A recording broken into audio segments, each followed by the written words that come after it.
Min bulam Latfulin Marat Vazıkhovich. Min fizik ve matematik fenleri kandidatı. Doçent. Min işlim Tarih İnstitutunda Fenler Akademisi'nin anda milli megarif tarihi hem teorisi hem bölük var. Min anda ilken fenli hizmetkar bulup işleyim. Indi 10 yıl. Anda kadar 18 yıl min Kazan Megarif İdaresi'nde milli megarif boyunca orun basar olup işledim. Anda kadar üniversitenin mihmatında matematik hem mekanik okuttum.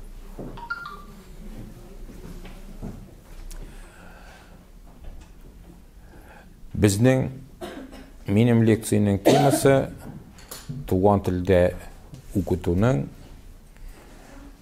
hukuki normatif negizleri. Megarifning deb yazsagızda bola. Min söylegen eyberler barsa da internette bar.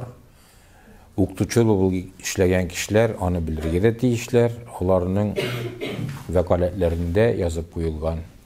Megarif ülkesindeki Rossiya zakonların bilirge tiyişler deyip. Şuna göre min isigizge gene çirem. Endi konkret eyberlerin müzigiz alıp karıyalası ser vakitte hazır Allah'a şükür internetka kırı jingil anızlap irige gerekmeyi. Smartfonlardan da kirip bula, planşetlerden da, stasyonarny kompüterlerden da.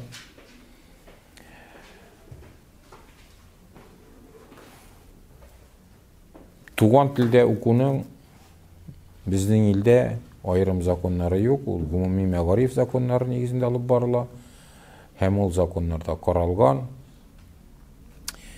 Biz milli megarif diğerge yaratabız endi. Lakin milli bulmagan megarif yok. Bütün megarif milli ul okutu tili bilengine ayrıla. Ul benim fikrim tegil. Yan Kamenski da ondan soň büyük pedagoglar Distirverk da eyteler. Bütün megarif milli. Çünkü tilsiz megarif yok. Şuna göre milli megarif degen söz ul bizning ildegine var. Ул biraz халыкны иллюзияләргә кертү фикере белән язылган. Халыкның башында ниндидер нейтраль мәгариф бар дигән фикер тудыру өчен. Нейтраль мәгариф юк, бар. Бар рус мәгарифе, бар татар мәгарифе. Сез балаларыгызны рус мәктәбенә бирсәгез, рус кешесе тәрбиялисез, татар мәктәбенә бирсәгез, татар кешесе тәрбиялисез. Айырмасы шунда гына.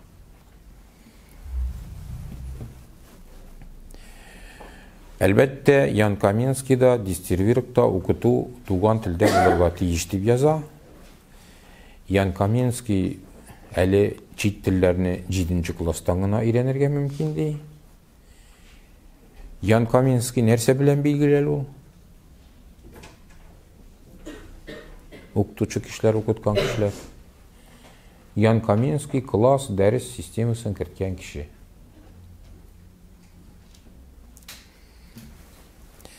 Класс сөзі сіздің үшін нәрсе аңлата? Класс нәрсе ау?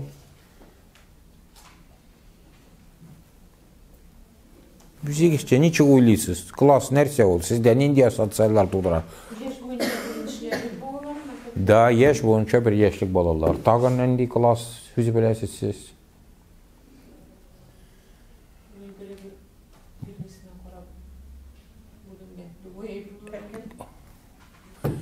Кем деп білесіз сіз аны шулай аңлашылды. Класс сөзі дәреже деген сөзді аңлата. Әнді Ян Каменский әйткенше ол білім дәрежесі. Ол әлі де білім дәрежесі.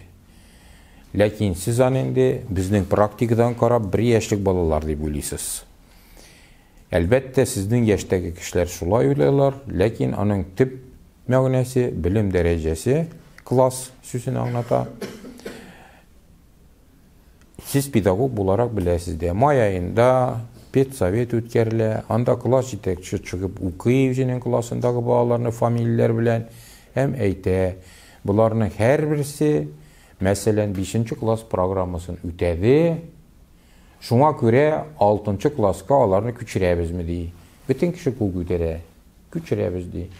Хотя укытучылар беләләр инде, аларның 25% ул программаны үти алмый. Аның фәненнән, я башка фәннән. Ну барыбер кул күтәрәләр, чөнки безнең мәктәптә икеле куярга ярамый. Ул икеле куярга ярамый 65-нче елдан бирле. 65-кә кадәр балаларны рәхәтләндереп төшереп калдыралар иде. Мин ул вакытта мәктәптә укый идем әле. 65-нче елда керттеләр лозунг. Начар укучылар юк, начар укытучылар гына бар. Шуңа күрә беркемдә начар укытучы буласы килмәде, бөтен балага икеле куялар иде. Минем математик иде, ул әйтә иде, утыр, бер нәрсә дә белмисең, эчле дия иде. Ләкин ул шул вакытта ул әйтте, урта белем бирү системасы безнең илдә бетте, 30 елдан югары белем бирү системасы да бетәчәк дип. Мин югары белем бирү системасында эшләгән кеше буларак әйтәм, безнең илдә бүгенге көндә югары белем бирү дә юк. Алар диплом алалар, конечно, но ул диплом бер илдә дә исәпкә алынмый. Ул безнең илдә генә эшләргә ярый.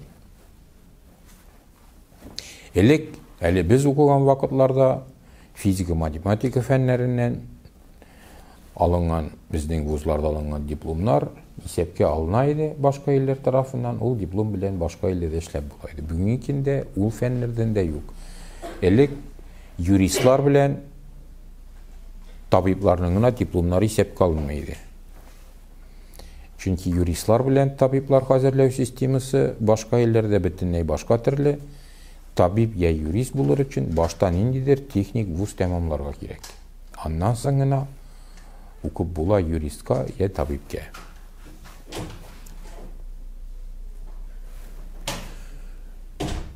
Шуңа күрә Ян Каменский шул системаны керткән. Элек бөтен кеше мәдрәсәгә кебек 10 ел мәктәптә утырган, берсе 1 китап укыган, берсе 10 китап укыган, һәм аңа белем турында документ биреп чыгарганнар. Бу укыды дип. Ян Каменский бу бик эффектив түгел ди. Шуңа күрә ул шул класс дәрес төшереп калдыру системасын керткән. Ләкин без мәдрәсә системасына яңадан әйләнеп кайттык.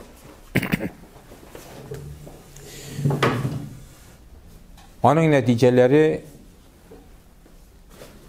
әлбәттә күренә, һәм елдан ел арта бара, без бөтен дөньядан артка кала барабыз. Мәсәлән, татар тел укытучылары беләләр инде, алар Сингапур системасын бик каты өйрәнделәр. Сингапурда дәрестән дә белем дәрәҗәсе иң югары дөньяда, һәм бик күп еллар буена. Ләкин ул белем дәрәҗәсе партадан партага күчеп утырып укуда түгел, аларның теге сез белмәгән инглиз телендәге магический сүзләр әйтүдә түгел, анда бик нык төшереп калдыру системасы. 5-нче класстан соң имтихан бирәләр, ул имтихан математикадан, телләрдән, туган телдән һәм дәүләт теленнән һәм бер чит телдән. Өч тел бирәләр имтихан, бер математика. Шуның нәтиҗәсендә балаларны урталап бүләләр.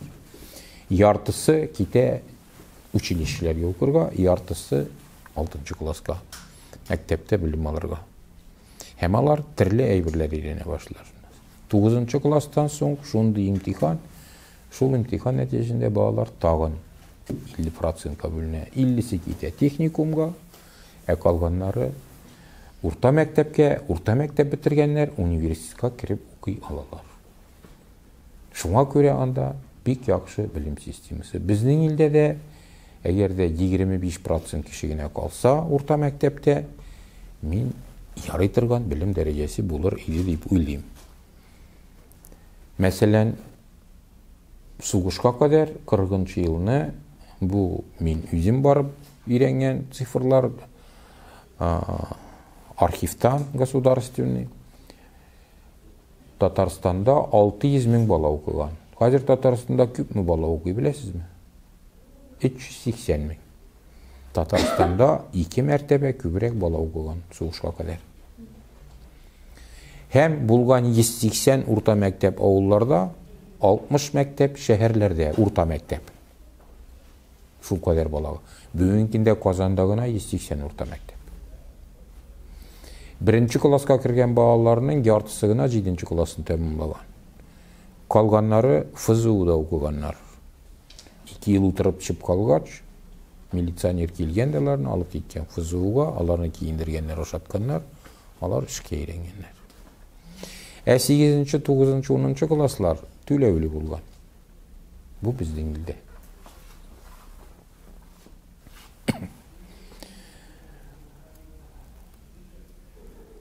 Һәм дөньяда кешеләр төрле программалар белән укыйлар. Бик күп төрле программалар бар.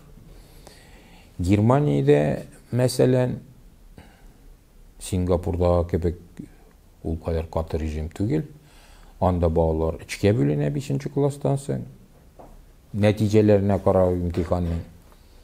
Ата-аналар теләге белән түгел, бер өлеше китә техник мәктәпләргә, алар эшкә өйрәнәләр, бер өлеше китә урта мәктәпләргә, безнең кебек мәктәпләргә, һәм бер өлеше китә гимназия, лицейларга. Гимназия, лицей тәмамлау, барсы да укый 12 ел, түләүсез, мәҗбүри, ләкин төрле программалар белән. Лицей, гимназияләрдән генә алар югары йортларына укырга керә алалар. Белем сыйфаты шулай тәэмин ителә. Туган телдә укытуга килгәндә, әлбәттә, бу Россиянең конституциясендә каралган. Уку теле сайлау хукукы дип атала ул. Уку теле сайлау хукукы. Һәм туган телләрне өйрәнү ансы каралган 68нче маддәдә конституцияның. Ул конституцияның 68нче маддәсендә языла. Россия халыкларның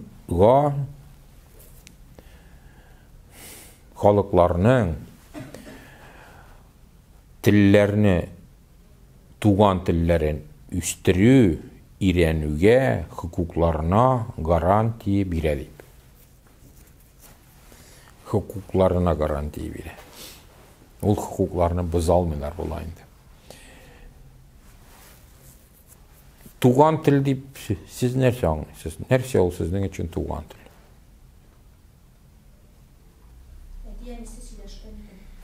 Тагын ниндирәк фикерләрегез бар?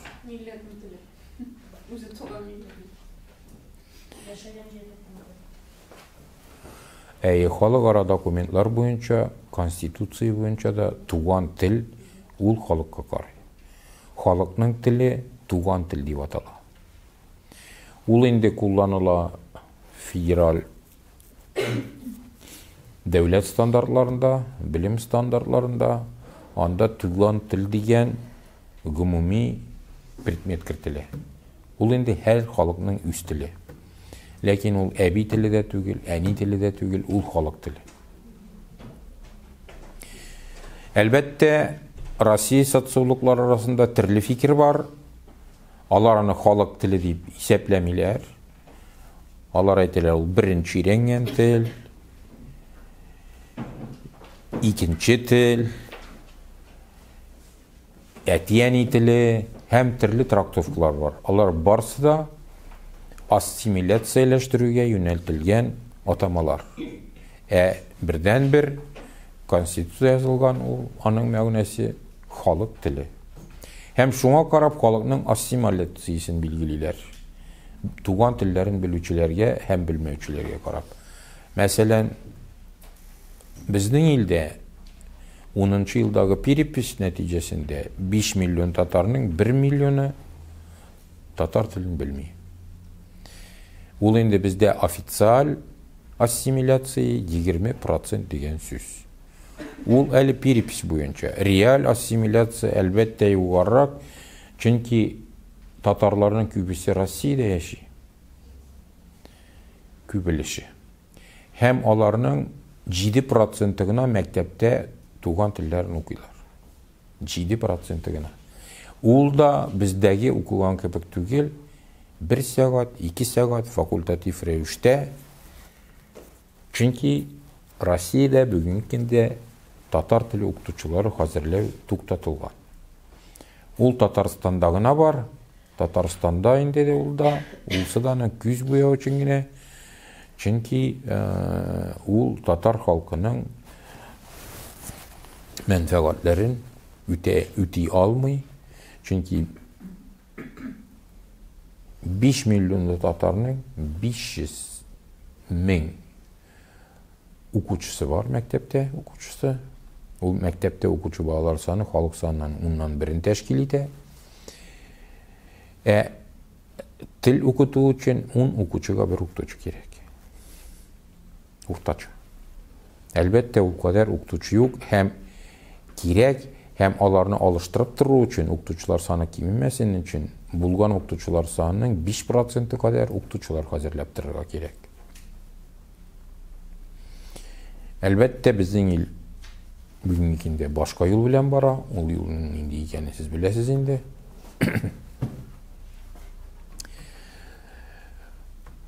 Конституция безнең телләрне саклауга юнәлтелгән, ләкин декларатив рәвештә. Чөнки аның конкрет эшләре законнар нигезендә алып барыла. Безнең кызганычка каршы соңгы елларда мәгариф законына бик зур үзгәрешләр кертелде. Моны әгәр дә без карап барсак, тарихи рәвештә Россиядә туган телләрдә мәгариф системасы булдырылган Октябрь революциясеннән соң. Чөнки Октябрь революциясе алдыннан большевиклар бөтен халыкларга ирек вәгъдә иткәннәр һәм Россияны халыклар төрмәсе дип атаганнар. Бу ирек игълан итүнең нәтиҗәсендә Россиядә беренче булып түләүсез мәҗбүри укыту системасы кертелә. Ул түләүсез мәҗбүри укыту системасы туган телдә була. Туган телдә уку мәҗбүри була. Ул 20-нче елдан 34-нче елга кадәр ул система эшли. Һәм сез карасагыз мәгариф өлкәсендәге СССРның отчетларын ул еллардагы һәр мәктәптә ничә милләт баласы укуын билгеле. Мәктәптә генә түгел, техникумнарда, вузларда, һәм аларның күпмеләре туган телдә укуы да билгеле.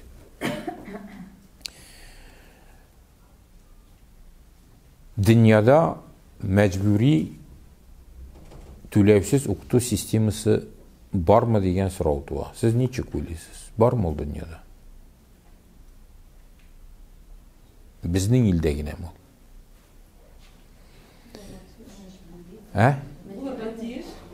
Булырга тиеш.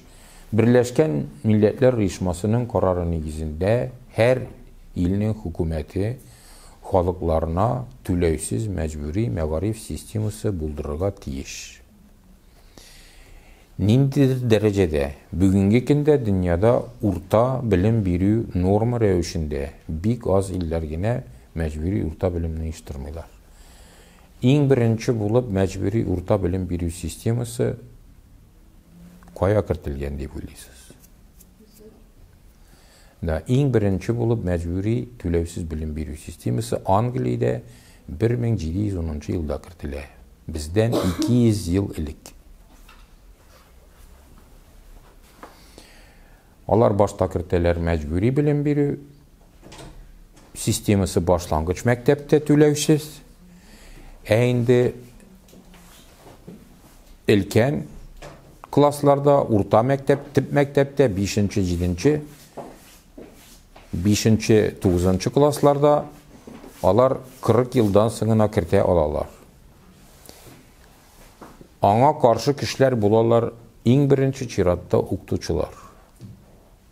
Нигә сез укытучылар мәҗбүри түләүсез белемгә каршы булганнар дип уйлыйсыз? Ничеген түләмәсеннәр? Сезгә түләмиләр что ли?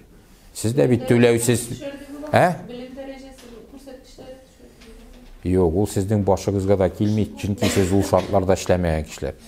Чөнки халеннән килмәгән, теләмәгән баланы укытып булмый. Сіз білесіз енді бүтін мәғариф системасы халінен келмегенлерді, тілемегенлерді шіріп қалдыру принципіне ұйыштырылған. Шуңа көре оқытушылар білен 40 жылдан соң шулай келішелер. Түрлі дәрежедегі программалар кіртелер оқыту программасы.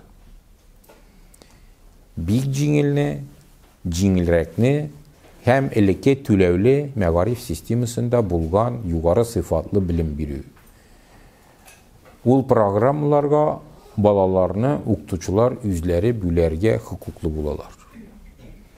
Безнең ил тип билимгә күчә 56 елларда мәҗбүри тип билимгә 8-нче класска кадәр. Ләкин ничек тә аны тормышка ашыра алмыйлар, балалар төшеп калалар. Чөнки безнең ил бит ул вакытта коммунизм төзи, һәм төрле программа, төрле дәрәҗәгә программа кертүгә каршы булалар. Ничек инде бездә бит бөтен кеше тигез хукуклы. Әлбәттә, хукуклары тигез аларның, ләкин мөмкинлекләре төрле. Аллаһ Тәгалә кешеләрне шулай ясаган. Ничек дип әйтәләр?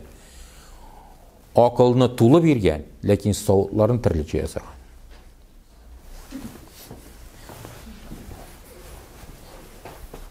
Барсы да тулы, ләкин берсенә 100 грамм сыя, берсенә 1 литр сыя, мәсәлән. Шуңа күрә бөтен илләр төрле программаларны укыталар. Безнең ил башка юлдан китте, ул бер программа белән укый. Аның нәтиҗәсе шу, ул очракта инде белсә дә, белмәсә дә аңа аттестат биреп чыгаралар. Ул хәзер югары уку йортларына да җитте. Анда да шундыйлар утыра. Ул партак аркылы китеп яткан.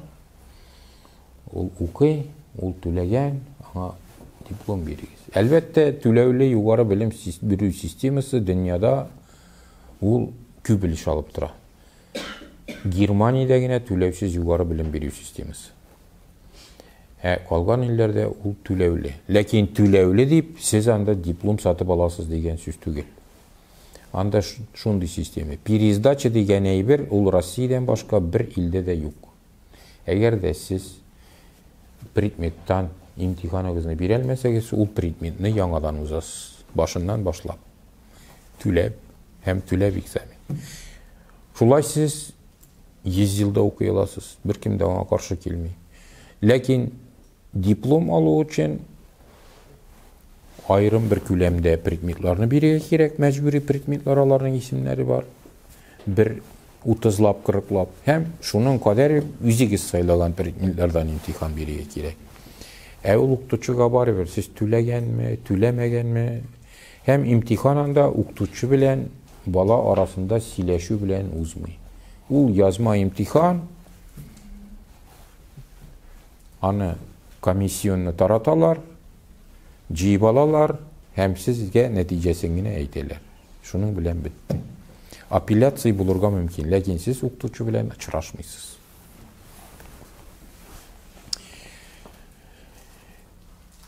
Хәзер нигә соң белем бирү системасы түләүсез дип атала? Сез бит ашыйсыз, эчәсез, семьягыз бар, сезгә хезмәт хакы түлиләр. Кайдан алып түлиләр соң аны? Нишләп ул түләүсез дип атала? Салымнардан. Салымнардан. Салымнарны кем түләй? Түләүсез ул милли мәгариф кебек. Ул кешеләрне алдау өчен әйтелгән сүз. Сез нинди салымнар түлисез? Милектәге салымны санамагыз. Сезнең андый сизелерлек милкигез юк, ул беркемдә дә юк. Нинди налоглар түлисез эшләгән хезмәт хакыннан? Подоходный 13%. Һәм профсоюз иптәшләр налог түгел. Профсоюз взнос. Аны түләмәскә мөмкин. Ул налог түгел, ул взнос. Сез аны Siz аны төлейсіз ничек енді үз тілегіңіз білән. Yok, мәҗбүри түгел. Аның өчен бухгалтериягә гариза гына язып кертергә кирәк. Мин профсоюз әгъзасы түгел дип. Мин шулай гына эшлим. Китми инде ни юкны кем сезгә профсоюз өчен эштән җибәрсен инде әкият сөйләмәгез. Путевка бирмиләр инде бар. Чөнки хәзер профсоюзмы? Ничек бәйлисең ул аттестациягә? Yok, bir кайчан аттестациядә профсоюзны күргән юк инде. Юкты. Яра, бу сывак мәсьәлә. Тагын нинди салымнар түлисез? Yok, эш хакыннан әле. Кибеткә ерак әле барырга. Сез больничалар аласызмы? Аны кем түли? ФСС түли. ФСС аны каян ала? Сезнең зарплатадан ала, әлбәттә, ФСС. Сез пенсионный фондка түлисезме? Вот сөйләделәр инде, имештер, яшьләр азайды, картларны ашатырга хәлләреннән килми, шуңа күрә пенсия возрастын күтәрәбез дип, улса да чыпчый алган, чөнки һәр кеше үзенең зарплатыннан 22% пенсионный фондка түләп бара. Мин үземнең пенсиямны дауны эшләдем. Әгәр дә дәүләт аны җыеп бара алмаган булса, аны миңа калдырсын иде, мин акча җыя беләм. Һәм ничек җыярга икәнен дә беләм. Мин аны саклыйм яшел акчада, пыяла банкада.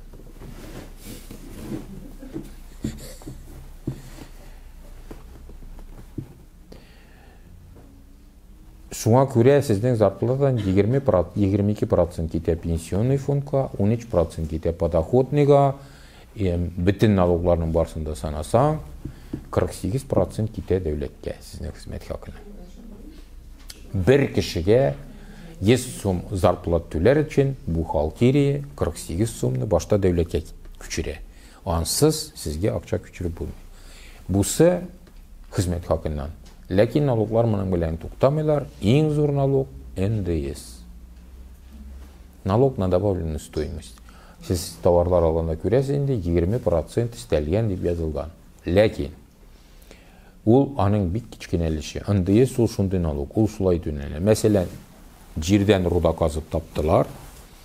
Аны металл риде торган заводка саттылар. Сатканда аның бәясенә 20% өстәлә. Һәм ул 20% дәүләткә китә. Шулай итеп руданың бәясе 20%-ка күтәрелә. Металл эритеп тапкач, металлны деталь ясый торган заводка сатканда, аның бәясенә тагын 20% өстәлә.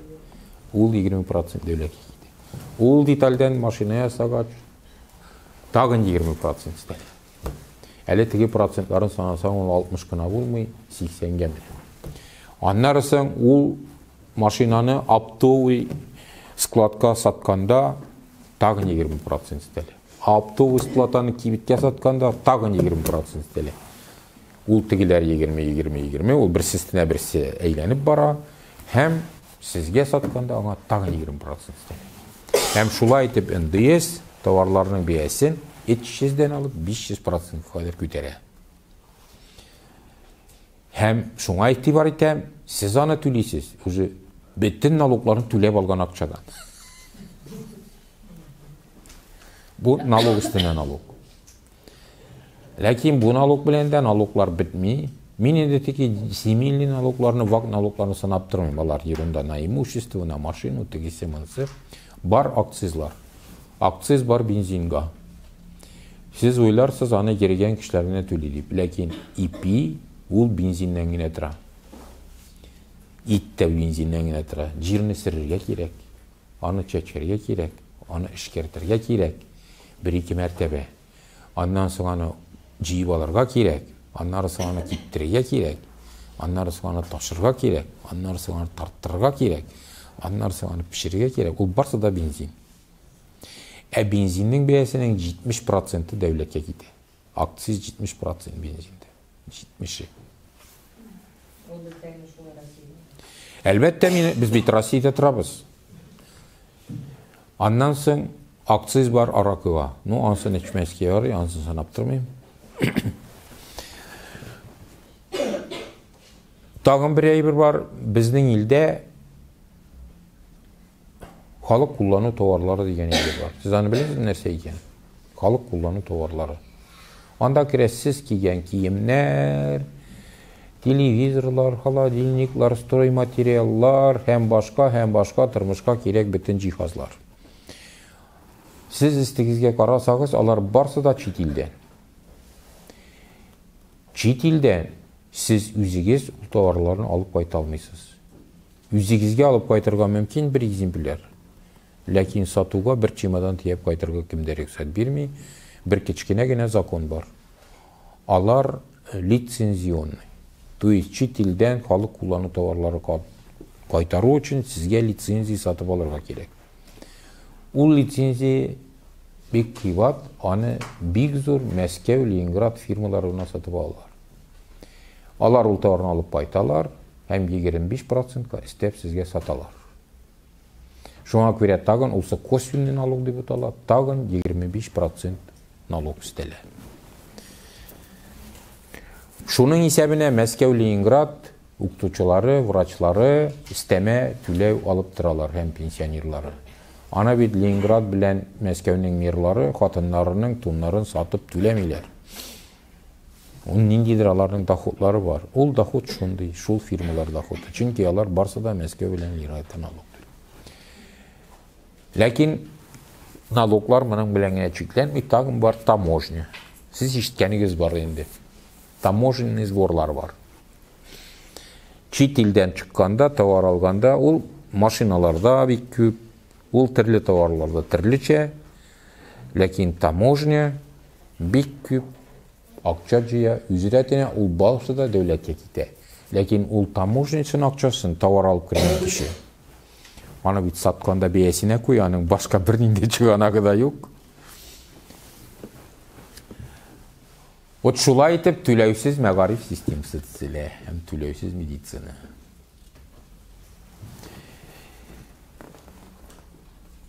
Вот шундый, һәм ул түләүсез дип атала.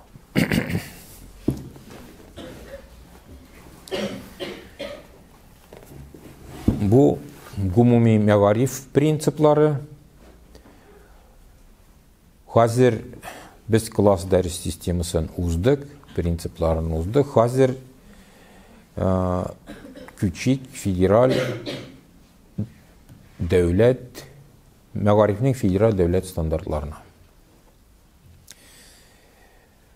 Алар элеккеге стандартлардан нәрсә белән аерылалар?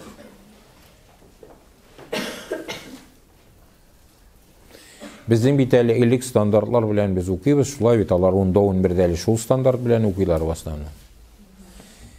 Сез игътибар иткәнегез бармы? Нәрсә белән аерылалар? Укыту телен әтигән үзе сайын. Юк, ул стандартта түгел, ул бөтенләй башкада, ул законда. Стандарт ул балаларның мәктәптән укып чыккан белемнәренә таләпләр. Ул хәзер компетенцияләр формасында оештырылган. Элек стандартларга керә иде тарихтан ниндидер фактлар белү, телдән ниндидер кагыйдәләр белү, инде математикадан теоремалар белү, физика, химиядән дә ниндидер фактлар белү. Хәзер бернинди андый белем таләп ителми. Хәзер ул эшли белергә тиеш. Телдән ул сөйли белергә тиеш һәм яза белергә тиеш. Анда бернинди дә кагыйдә сорамыйлар андан имтиханнан. Аннан бирелә текст, телдән һәм язма, шул текст буенча ул эшли белергә тиеш. Телдән җавап бирергә, язма рәвештә язып җавап бирергә. Әгәр ул аны дөрес язса, бер кагыйдә белмәсә дә аңа бишле була. Бөтен кагыйдәләрне белеп дөрес яза алмаса, икеле була. Шуңа күрә кагыйдә белү таләп ителми. Бу телчеләргә әйтәм. Математикадан да шулай ук теорема белү хаҗәт түгел. Мәсьәлә эшли белү, исбатлый белү сырала. Шуның айырмасы. Каян кергән, кем уйлап тапкан аны? Белем компетенцияләре Совет Европа тарафыннан 2005 елда эшләнелгән. Бөтен Европа Советі дәүләтләре тарафından kabul edilген. Hem Европа Советі аны bütün illerge kullanırga takdim etken. Bizden Россия Европа Советіне kiре. Hem bilimlerini birleştirü balon prosesine katnaşa. Şol proses neticesinde siz bilesiz indi yukarı oku yurtlarının programmaları Европа yukarı oku yurtlarının programmalarına turu kiterile. Şunun bilen bakalavriat bilen magistratür kiritildi. Hazır mekteplerde Европа bilim sistemisine nindidir derecede yakınayalar. Talepleri, okup çıkkandaki talepleri Европa'nın kına tanga kele. Alar birgine kompetensiyini üzgertkenler Россия. Çünkü Европa'da tuğan tilden bilim kompetensiyesi en yukarı bilim kompetensiyesi sanala. Tuğan tilin bilmeyen kişiye, tuğan tilden imtihan bilmeyen kişiye atestat verilmiyor. Bu biz Европа talebine tügel, bu bütün dünya Birleşken Milletler Birleşmesi'nin talebi. Tuğan tillerini saklav usulü şul gına. Ul tip bilim kompetensiyesi. Andan mecburi imtihan. Şuluk Singapur'da da men sizge söylep görsettim. Anda mecburi imtihan. Eğer de siz tuğan tilden imtihan vermeseniz siz yukarı bilim alamıyorsunuz. Singapur'da men bilgençe 3 til devlet tili bular sanaladi. Devlet tili İngiliz tilinde. Mana şuşa qolganından barысы bereler degan so'z. Yok, İngiliz tilin barsa da biri. Ondan sonra her birisi anda eç til halk yaşayı. Alar her halk özünün tilini saylab ala, hem şul tilden de imtihan gerek. Ansız siz bilim turunda dokument alamıyorsunuz, hem yukarı kurtuna kirelmiyorsunuz. Anda Kıtay tili, tağın indidir urundagi halklarının tilleri, hem tağın Hinduslarının tili işte öyle bilmeyeyim. Nimin tigel bilip bitirmeyin. Lakin eç tip tilden imtihan anda. Hem bir çit tilden. Çit tilde binde bir devlet tilinden. Eli çit tilde var andan. İndidir siz İngiliz tilinden başka tağın bir til bilirge deyiş tağın. Eş anda tügel. Eş şunda bizge ehemmiyetlisi. Tuğan tiller tip bilim kompetensiyona. Bizning il tip bilim kompetensiyasini Rus tiline köçürgen. Bizde bütün halk Rus tilin tuğan til kompetensiyaları negizinde ilene. Tuğan til bilim kompetensiyası tilini kamil biliyor. Kamil biliyor nerse ol? Kişi saçinini yazabilir. Yetiş birilgen temaga. Üst fikirlerin tutmak, anlatıp, yazıp bire alır derecede bulurga deyiş. Onda ol kamil biliyor deyip atala. Eli biz okuganda da andı talep yok idi. Rus tilinden izlajeni yazıp mektepten çıkıp bulaydı. Tatar tilinden, tuğan tilden inşa, saçinini yazıp çıkaydık. Min altın medal alıp çıkarga tilegenge saçinini yazdım. Çünkü saçinini yazmasan altın medal vermiler idi, gümüş medal yine verirlerdi. Min yüzüm tilep saçinini yazdım Rus tiline de, Tatar tilinden de. Eli Sovetler Soyuzu vakitinde ul bilim kompetensiyası, yukarı kompetensiyası sanalaydı. Tatarlarga tuğan tillerinin saçini yazıp, Rus tilinden izlajeni yazıp, mektep tamamlarga mümkünlük var idi. Lakin bir çiftliği var idi, altın medal vermiler idi. Eğer de Rus tilinden saçini yazmasa. Gümüş medal bilen gelip çıkardı. Ondan sonra Sovetler Soyuzu vaktinde yukarı oku yurtlarına kirgende eğer de senin bilgiçliğin Rus dili bulmasa, Rus dili konkurs fen tügülüydü. Bugünkünde Rus dili konkurska kirer. Nindigine bilgiçlik boyunca okusanız da Rus dilinden algan ballar yigida, alar sanalalar. Yiga nechik atalali ol? Единый государственный экзамен. Ник единый деп аталау.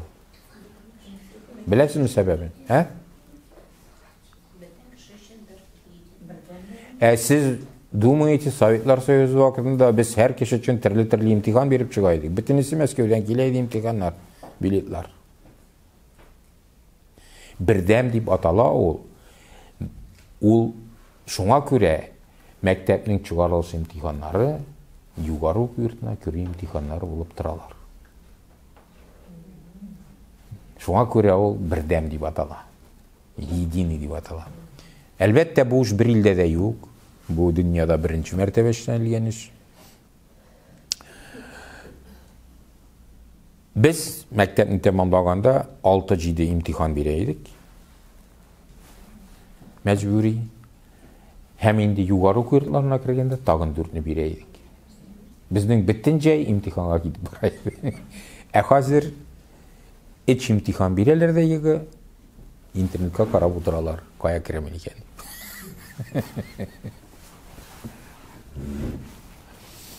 Хәзер күпкә җиңел. Ә инде теге йыгыга хәзерләнү ничек дип инде психозы ул ата-аналардан гына килә. Чөнки булмаган күп максат.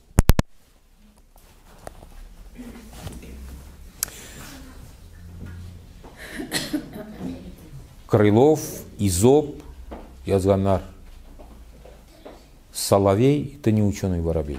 То есть сандугач ул укыган чыпчык түгел.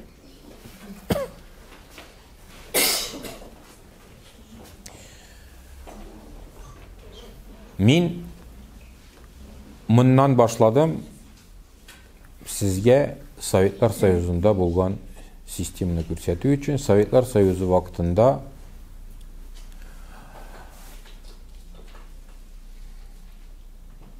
туган тел факультатив рәвештә укытыла иде. Теләгәннәргә генә, мәсәлән, һәм татар мәктәпләрендә. Татар мәктәпләрендә туган тел бик яхшы һәм нык укытыла иде, һәм предметлар да туган телдә укытылалар иде. Имтиханнарны да без 10-нчы класста туган телдә биреп чыга идек.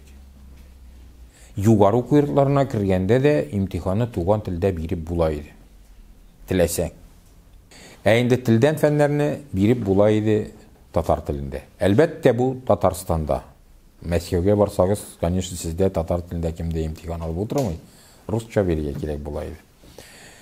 Һәм бар иде мәгариф системасында милли бүлекләр. Мәскәүдә дә милли мәгариф институты эшли иде. Анда эшләнәләр иде дәреслекләр, методикалар һәм башка әйберләр.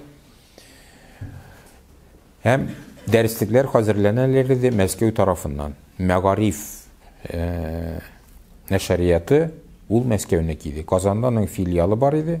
Ул татарча чыгарыла иде, ләкин бөтен дәреслекләр Мәскәү тарафыннан китерелә иде. Дәреслекләр бер генә иде. Ул вакытта альтернатив дәреслекләр юк иде.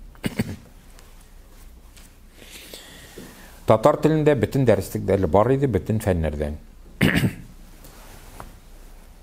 Математика тәрҗемә иде инде, физика тәрҗемә, химия тәрҗемә, география тәрҗемә, татар теле оригинал инде әдәбияты, ул дәреслекләр.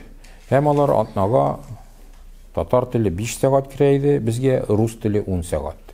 Татар мәктәбендә әдәбияты белән бергә. Чөнки бөтен предметларны татарча укыгач, татар авылында русча сөйләшергә, өйрәнергә авыр. Әле безгә 9-нчы класста кайбер фәннәрне рус теленә дә күчерәләр иде. Ул география, тарихны без 9-да, 10-да русча укыйдык, сөйләргә өйрәнү өчен. Ул бик авыр эш. Мин сезгә әйтәм, сөйләргә өйрәнергә бик авыр. Вот 5 минут җавап биреп урындыкка утырасың, һәм синең партада изең кала. Лычма тиргә батасың. Башта беренче вакытта ул 1 ярты ел дәвам итә. Теге беренче мәртәбә рульгә утырган кебек ул, бернинди аермасы юк. Шуңа күрә мин русларның претензиясен укытучылар укыта белми, безнең балалар белми дигән сүзләрен кабул итә алмыйм, чөнки белү өчен бик каты тырышлык кирәк һәм хезмәт куярга кирәк. Мәсәлән, минем бөтен вакытым рус теленә китеп бетте. Әгәр мин шуның кадәр инглиз теле укыган булсам, әллә кем булыр идем.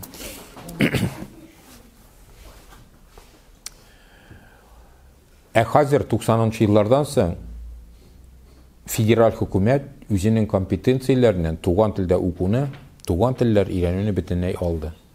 Россия мәгариф министрлыгында милли бүлекләр юк. Алар гомумән ул эш белән кызыксынмыйлар, шөгыльләнмиләр. Алар аны тулысынча регионнарга бирделәр. Ләкин шунсы кызыклы, Татарстан бөтен татарлар белән идарә итә алмый. Чөнки татарлар тагын 18 регионда яши. Ленин бабай шулай итеп бүлгән татарларны, алар 18 регионга эләккәннәр. Алар анда үз җирләрендә торалар.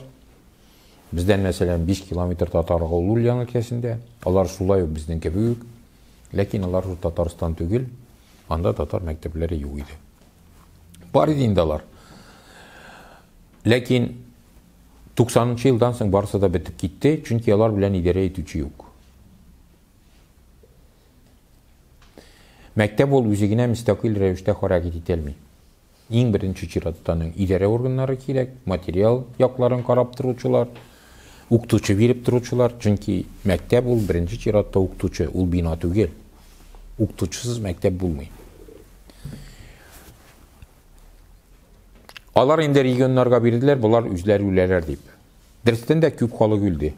Мәсәлән, Мари, Мордованың, Удмуртның, Кавказ халкының мәктәпләре калмады. Алар үзлегеннән беттеләр. Ләкин Татарстан, Башкортстан күтәрелде. Чөнки аларның традицион мәгариф системалары бар. Шул Татарстан мәгариф министрлыгы, Башкортстан мәгариф министрлыгы.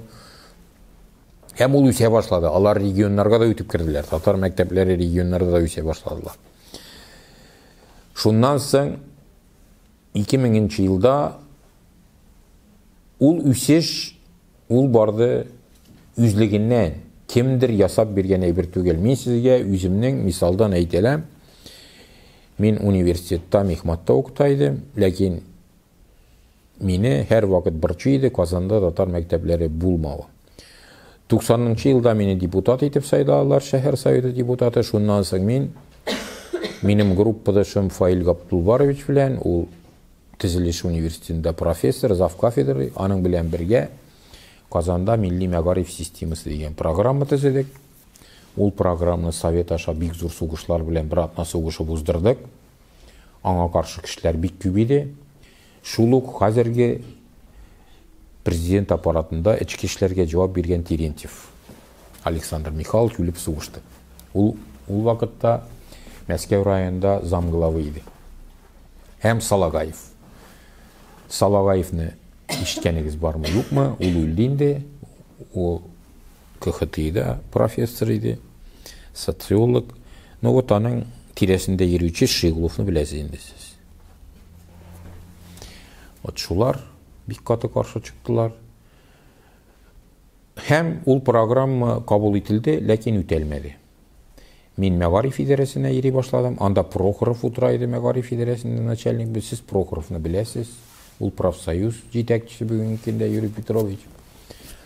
Вот мин Камил Шамилович белән сөйләшеп, һәм шәһәр мәгариф идарәсендә бер татар кешесе бар иде, музыка басуны, ул да рус тел укытучысы, татарча укый яза белми, татарча укымаган иде. Башка бернинди белгеч юк. Шуннан соң Камил Шамилов белән сөйләшеп, мин Прохоровка урынбасар булдым милли мәгариф буенча. Бөтен беренче чиратта мәктәпләргә милли мәгариф буенча заучылар кертте. Василий Габдулович белән сөйләшеп, Минфин һәм Минтруд аша узып, ул ставкаларны булдырдым. Ул ставкаларга каршы директорлар чыктылар беренче чиратта. Безгә кирәкми лишний ставка дип. Әйтәм, әгәр сезгә лишний ставка кирәкмәсә, мин шундый шарт куям. Бер заучыгыз обязательно татар телен белгән кеше була, укый яза белгән кеше. Шуннан соң алар риза булдылар. Тагын бер ставкаларга милли заучыларны. Аннан соң һәр районда милли мәгариф буенча урынбасар штаты керттердем. Ул армия белән эшләп була инде. Нәрсәдер эшләп. Но ләкин мәктәпләрдә татар кешеләре бөтенләй юк иде. Мәсәлән, 95% кеше татар кешесе түгел мәктәптә, 98 балалар бакчасында. Балалар бакчасында вообще татарлар юк иде тәрбиячеләр арасында. Хәтта халык 50-ге 50 булса да. Аннан соң инде Камил Шамиловичның карарларын ясап, мингенә Казанга 2000 татар теле укытучысы алды. 3000 татар мәктәпләренә укытучы алды. Татар телендә предмет укытучылар. Һәм балалар бакчаларына 5000 кеше алды. 10000 кеше кирде мәгариф системасына татар кешесе. Һәм ул әлбәттә үзеннән үзе эшләтмәде. Һәм Камил Шамиловичка рәхмәт, ул әле 15% өстәмә түләү кертте татарларга, татар телендә эшләгән укытучыларга. Татар тел укытучыларына түгел, предмет укытучыларына. Ул 15%-ны без түләдек 2097-дән алып 2007-гә кадәр. Мине мәгариф системасыннан җибәргәч, ул түләүне туктаттылар. Аннан соң телләрне үстерү программасы шәһәрнекен төзедек. Аның еллык бюджеты 30 миллион иде. Без 30 миллионга мәктәпләргә җиһазлар алдык. Бу компьютер класслары, электрон такталар, татар мәктәпләренә һәм ансамбльләренә костюмнар, вокально-инструменталь ансамбльлар һәм музейларга җиһазлар. Ул инде программа буенча эшләнә иде һәм шәһәр һәр елны 30 миллион бүлеп бирә иде. Ул фондның бар иде җитәкчеләре һәм шәһәр администрациясендә милли бүлек төзедек. Ул бүлек инде гомумән шәһәр буенча шөгыльләнә иде. Мин шуңа сөйлим, һәр эшне конкрет кешеләр эшли, ул күктән төшми. Хәзердә. Ләкин 2000-нче елларда, 97-нче елларда уже шул ук Артеменко тарафыннан, сез ишеткәнегез бардыр инде ул фамилияны, күтәрелә башлады. Татарстан имеш аерылып чыга. Милли мәгариф системасы халыкны аерылып чыгуга мобилизациялый, Россиядән айыра, сепаратизм көчле, һәм башка әйберләр. Бу регионнарга ирек бирүне туктатырга кирәк, милли региональ компонентны бетерергә кирәк. Ул вакытта мәктәпләр эшлиләр иде 2 компонентлы программа белән. 70% федераль компонент, ул Мәскәү определяйте, һәм 30% милли региональ компонент, аны региональ министрлыклар хәл итә. Элек безнең мәгариф министрлыгы уку программаларын ясый иде, укыту планнарын ясый иде һәм дәреслекләр. 2007 елны федераль стандартларга күчәбез дип, бу 2 компонентны бетерделәр, федераль компонент кына калды. Ул федераль дәүләт стандартларын эшләгәндә мин эксперт булып кирдем. Һәм бу Татарстанның безнең хезмәт белән федераль стандартларга милли региональ белем эчтәлеге дигән термин кирде. Ул федераль дәүләт стандартларында язылган, ул һәр предметта бар, бала үзенең милләте турында, халкы турында, ул яшәгән җир турында нәрсәләр белергә тиеш икән язылган. Ләкин мәктәпләр моны тормышта кызганычка каршы кулланмыйлар. Мин сөйләп китәрмен, ул механизм ничек эшләнә икәнен. Әлбәттә, бу Татарстанда гына барды. Россия регионнарында калдылар 80-нче еллар дәрәҗәсендә, шул ук дәрәҗәдә. Аларга да ниндидер милли мәктәпләр ачтылар, ләкин аларны ачтылар нигездә теге ничек әле, нинди мәктәпләр дип аталалар, фәнни телдә саулыгына зыян килгән балалар мәктәпләре нигезендә. Коррекционный мәктәпләр нигезендә ачтылар. Ләкин инде ул халык сознаниясендә коррекцион мәктәп, аның составы да анардан ерак китмәгән. Ул татар мәктәбе дә, ул мәктәптә бер 3 сәгать туган тел өйрәнелә. Анда предметлар юк. Бөтенләй. Ләкин Мәскәүгә Татарстанда сакланган мәгариф системасы да канәгатьләндермәде. Аны бетерү эшенә кирештеләр. Федераль дәүләт стандартларына үзгәрешләр кертеп, милли региональ эчтәлекне калдыргач, Татарстан мәктәпләре аны сизмәделәр дә диярлек. Ул шулай барды. Шуннан соң алар бетерделәр Татарстанның вәкаләтләрен. Бүгенге көндә Татарстан дәреслекләр хәзерли алмый. Бүгенге Татарстан укыту программалары төзи алмый. Бүгенге Татарстан дәреслекләрне раслый алмый. Татарстан мәгариф министрлыгы ул информацияны җыеп утта. Һәм мәгариф законына шундый үзгәрешләр кертелә. Бүгенге көндә уку программасын мәктәп үзе ясый. тулысынча ул гына жауап бере укыту программасына. Ул укыту программасына дәреслекләрне федераль списоктан гына кертеп була. Федераль списоктан Мәскәү раслый. Дәреслекне федераль списокка кертү өчен 700 мең түләргә кирәк экспертизага. Татарстан татар теле дәреслекләрен экспертизага шул федераль списокка кертү өчен 40 миллион акча түләде Мәскәү. Бүгенге көндә татар телендәге дәреслекләрне дә списокка кертергә дигән күрсәтмә бар. Физика, математика, химия, биология. Һәм бүгенге көндә татар мәктәпләре ул дәреслекләр белән укыта алмыйлар. Чөнки федераль списокта алары юк. Татарстан федераль списокка кертергә дигән заявка бирде. Ләкин Мәгариф министрлыгы Россиянеке отказ бирә. Бездә әле андый процедура юк. Тәрҗемә булса да барыбер яңадан кергә кирәк списокка. Списокка кергән дәреслекнең тәрҗемәсе татарчасында кертергә кирәк дигән күрсәтмә килде. Ул нонсенс, конечно. Чөнки ул экспертизага татар теле дәреслекләрен дә тәрҗемә итеп бирәләр. Алар бидән тәрҗемә ителгән. Хәзер татар телендәгене тагын русчага тәрҗемә итәргә тагын 700 мең түләп экспертизага бирергә кирәк. Алар татар теле дәреслекләре кебек кенә түгел. Чөнки бүгенге закон нигезендә һәр предметтан кимендә 3 альтернатив дәреслек булырга тиеш. Ул математикадан гына өчәү. Предметларны санасагыз, ул өчәү 11 класска була ул 33, ул бер математика гына, әле тагын 10 фән бар шундый. Ул була 330-га якын дәреслек. Ул ничә йөз миллионга төшә. Татарстан аңа да ризаланды. Ләкин күп халыклар төшеп калды. Күп халыкларның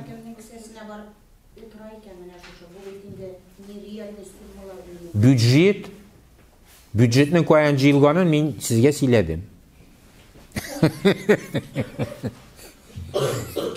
Әлбәттә безнең кисәдә. Каян булсын инде акча. Ну, бөтене безгә бүленеп 40 миллион күп түгел ул. Мин сезгә шуны әйтәм. 40 миллион ул сезгә күп. Ул акчамы? Ул Фәннәр академиясенә. Фәннәр академиясенә. Нинди алтынга күмелсен? Иптәшләр, 40 миллион ул минем өчен акча, синең өчен акча. Ул дәүләт өчен, оешма өчен акча. Мин сезгә шуны әйтәм, инде хәзер мин сезгә әйтәм нәрсә икән. Татарстан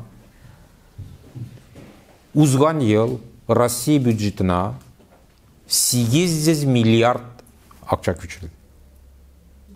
Җыелган налоглар исәбенә. Чөнки налогларның, җыелган налогларның 25% гына республикага кала. 75% Мәскәүгә китә. Ул 800 миллиард ташкил итә. Мин 800 миллиардның нәрсә икәнен әйтәм сезгә. Ул Казанда миллион кеше хезмәт булса, кеше сайын 800 мең дигән сүз. Һәр кеше башына, эшләгән кеше башына 800 мең налог Мәскәүгә күчерелгән. Ну, инде әйтеп китим миллионның нәрсә икәнен. Сез миллиметрны беләсезме? Нинди икәнен? Миллиметр вот беләсез инде, линейкада бер тар гына әйбәт. Миллион миллиметр күпме була беләсезме? Миллионны күз алдына китерү өчен. Без миллион дип сөйләшәбез, ләкин миллионның нәрсә икәнен беркем дә белми. Миллион ул миллиметрлар белән исәпләгәндә, миллион миллиметр 1 километр. Вот, миллион миллиметрны 15 минут җыеп барырга кирәк. Миллиард нәрсә икәнен беләсезме? Миллиард уже 1000 километр. Миллиард миллиметр Казаннан Мәскәүдән ераграк. Миллиард. Миллиард сум акчаны кеше туздырып бетерә алмый. Чөнки аны банкка салсаң, аның процентларын ашап бетереп булмый. Ул арта бара.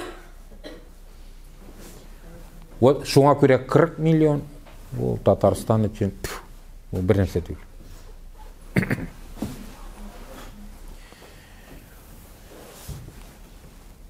Суммаларга килгәндә. Вот дәреслекләр буенча шундый хәл. Бүгенге көндә татар мәктәпләренең дәреслекләре юк. Ләкин иң куркыныч шул хәл түгел. Инде 5 ел Татарстанда татар мәктәпләренә укытучылар хәзерләнми. Педуниверситет ябылгач, татар телендә математиклар, физиклар, химиклар, биологлар әзерләү туктады. Казан университеты ул группаларны ябып куйды. Ул иң зур трагедия. Әлбәттә, Россия регионнарында инде күптән алар ябылган, Россия регионнарында татар мәктәпләре юк. Россия регионнарында татар теле укыту да юк, чөнки анда татар теле укытучылары әзерләнми. От максатын турында бик каты уйларга кирәк, иптәшләр. Ник алай бетерәләр икән? Әлбәттә, инде ул бит очевидно. Файда күрәләр, беләсезме ничек? Тел бит ул әдәбият түгел. Монда инде безнең язучылар, җырчылар, вот имештер, татарча белү бетсә, татар әдәбиятын укучы булмый. Эш анда түгел. Тел артында җир тора. Җир тора һәм кеше хукуклары тора. Сез Россия кая төзелгән икәнен бит инде беләсез тарихтан. Татарстан, татар тарихын караган булсагыз, ул җирләрне окончательно үзләштерү өчен кирәк. Әгәр дә без булмасак, уже ул җирнең хуҗалары бетә. Алар булалар. Әле хуҗа булганда барыбер ул күзгә тия, куркыныч, вдруг аңнарына килерләр дә әйтерләр. Дөньяның бит төрле хәлләре була. Хәзер сөйләп битерим әле мин. Сез нинди дә булса фикерләрегез булса, һәм булса оныта торган гадәтегез язып барыгыз. Мин соңыннан бөтенесенә җавап бирәм.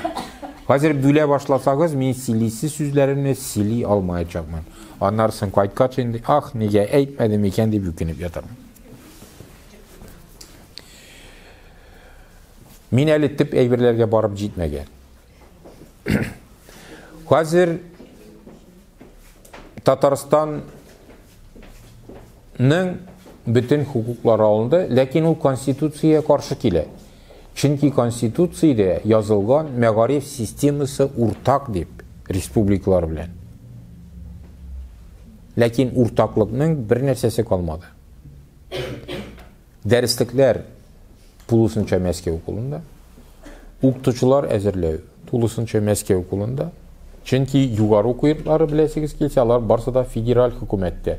Республикаларның югары белем бирә торган учреждениеләр ясарга хукукы юк.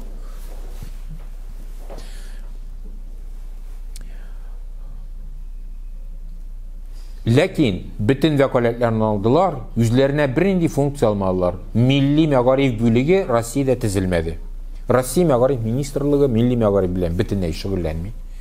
Ул исәпкә алмый, күпме бала бар, ничә дәреслек кирәк, ничә укытучы кирәк, бернинди исәпкә алу юк. Ул эшләрне оештыру юк, районнарга күрсәтмә, регионнарга күрсәтмә бирү юк. Ләкин бөтен булган чикләүләрне кертте. Хәзер Татарстан кулында чикләүләр генә бар, ә мөмкинлекләр бернинди дә юк. Ләкин ул шартларда да безнең мәгариф системасы эшләп торды. Тора. Бүгенә җитмәде, 18нче елда мәгариф законына үзгәрешләр кертеләр. Ул үзгәрешләр кытычарлык. Мәсәлән, беренчесе, хәзер туган телдә укырга һәм туган телне укырга мөмкин 9нчы класска кадәр генә. Унда 11дә туган тел дәресләре булмый. Да, 10-11 классларда федераль дәүләт стандартларында каралмаган. Әлегә ул бар, чөнки федераль дәүләт стандартлары менеп җитмәгәннәр 10-11 класска. Алар масса күләм киләсе елга күтәреләләр анда. Туган телдә укырга ярамый, һәм туган тел укырга ярамый. Шуңа күрә аттестатта мәктәпне бетереп чыкканда туган тел дигән предмет булмаячак. Аның нинди әһәмияте бар? Югары белемне закон нигезендә безнең илдә, урта белем нигезендә генә алып була. Туган телдән урта белем юк. Ничек татар тел укытучылары хәзерләргә? Аларга педучилище генә кала. Чөнки 9 класс белән педучилищега генә кирип була. Аны 5-6 ел әйтми торырлар әле дип уйлыйм мин, халык күтәрелеп китмәстән. Но 5-6 елдан соң вузларга күрсәтмә бирәчәкләр. Siz карагыз, нинди белем белән аласыз? Урта белем генә белән алырга ярый.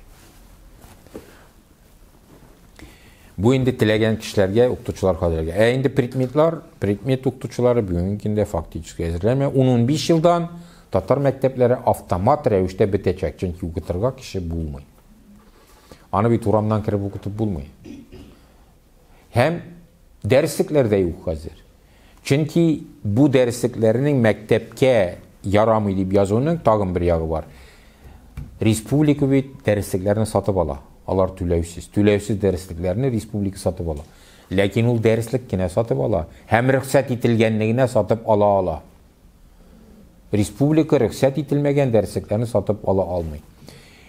Min Kabinet Ministrovkada Мәгариф Министрлыгына bunlarını zak yıllar 10. yıldan birli silep kildim.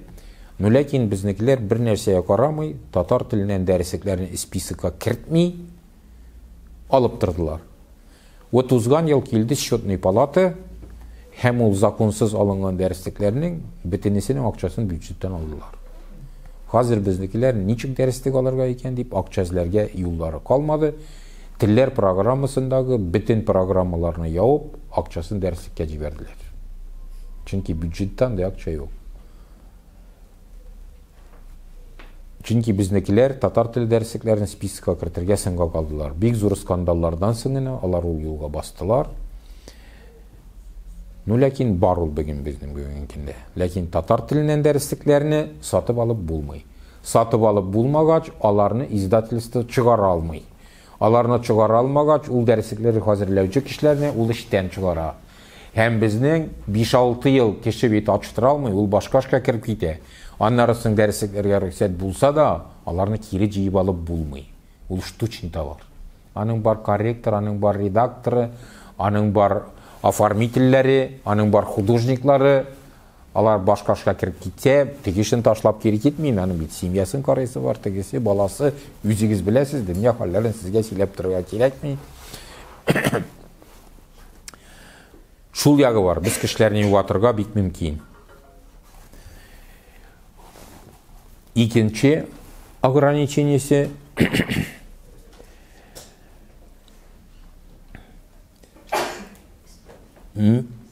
milli mektep, Tatar mektebi deyen status bitirildi.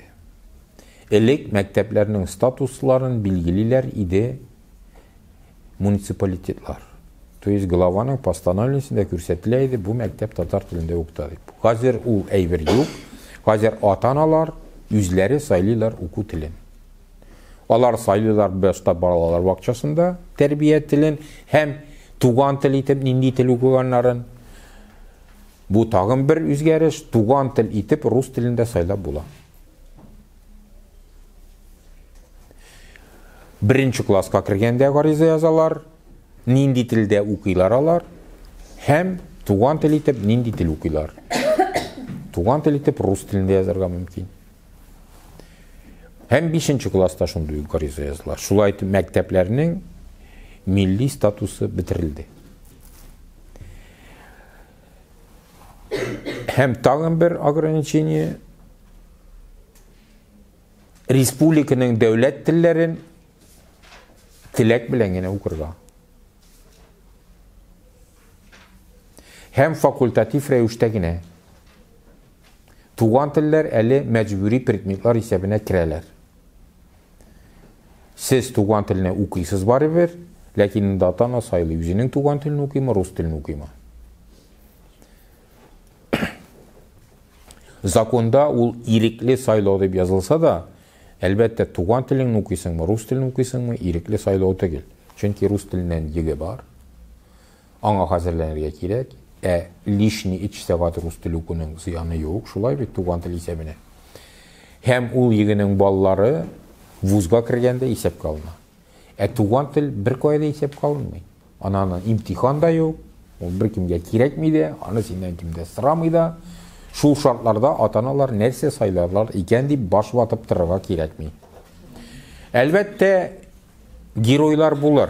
No giroylar tegi balasının yazmışın da oynap, yazmışı bilen de oynap, yüzünün halkının tilin tuğan tip saylagan kişiler var. Lakin onlar 10-15%'dan artmay bir kaçanda. Bu statistik.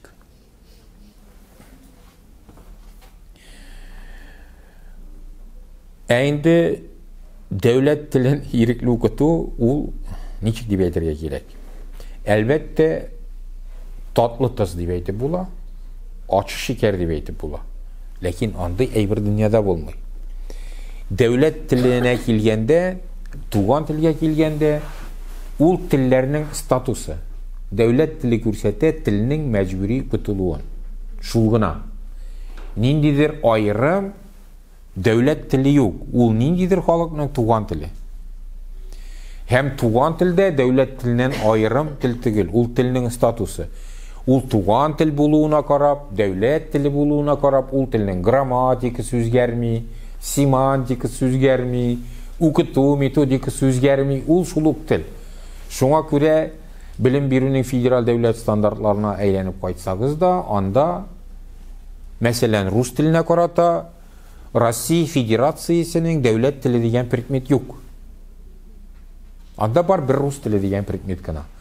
Evet уже tuğan til halklarının başka halklarının tillerine kelsek anda kiritilgen iki predmet. Tuğan til ayrım predmet, и государственный язык республики degen ayrım predmet. Anday ayrım til yok beti ol. Ol nidir halkının tuğan tili uşuluk predmet. Lakin alay tükel. Eğer de siz bunu devlet tili statusunda okutabız deseniz, onu fakultatif reviştegine okutup bula.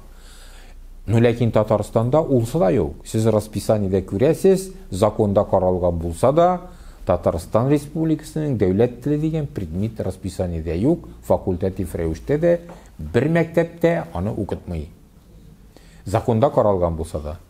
Elbette tuğan til mecburi bularak eğer de ata-analarga riza yazsalar kirtile. Lakin mektepler bunu kirtmey kaldıra almıyorlar. Ul mecburi predmet. Ot şuna göre köpten tügel Tatarstanның, Башкортстанның Rus tili okutçuları Мәскеуде жиылышта çıkış yasadılar. Belki siz onu tıgnagansız. Alarның taleplerini indi. Elbette bu barsa da Artyomenko iştirilgan, bir Artyomenko tarafından. Ул endi köpten silep bir yani.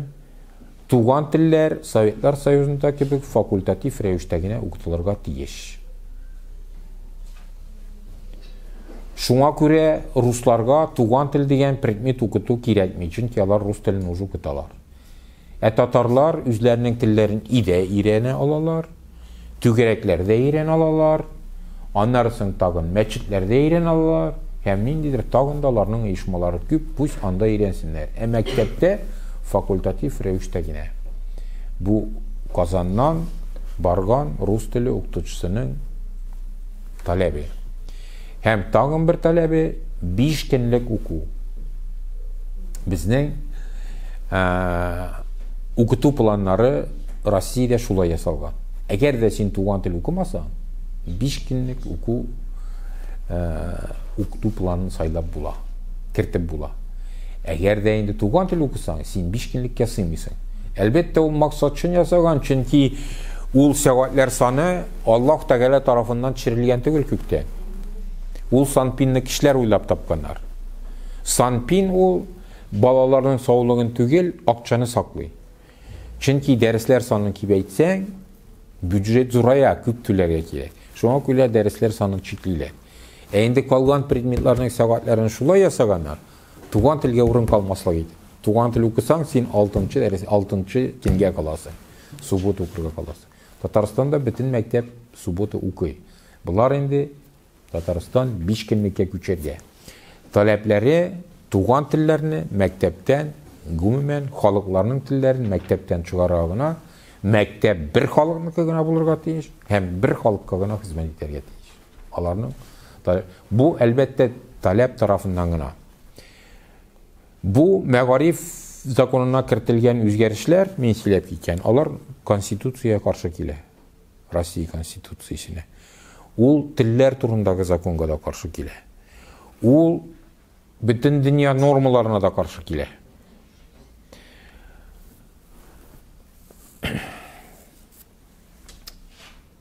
Men sizge YG turunda aytip gitmedim endi, aytip gidermen onlarsan kireylenip koydum. Bunun karşı kilüve Мәскеунің federal organlarına da barıp gitti.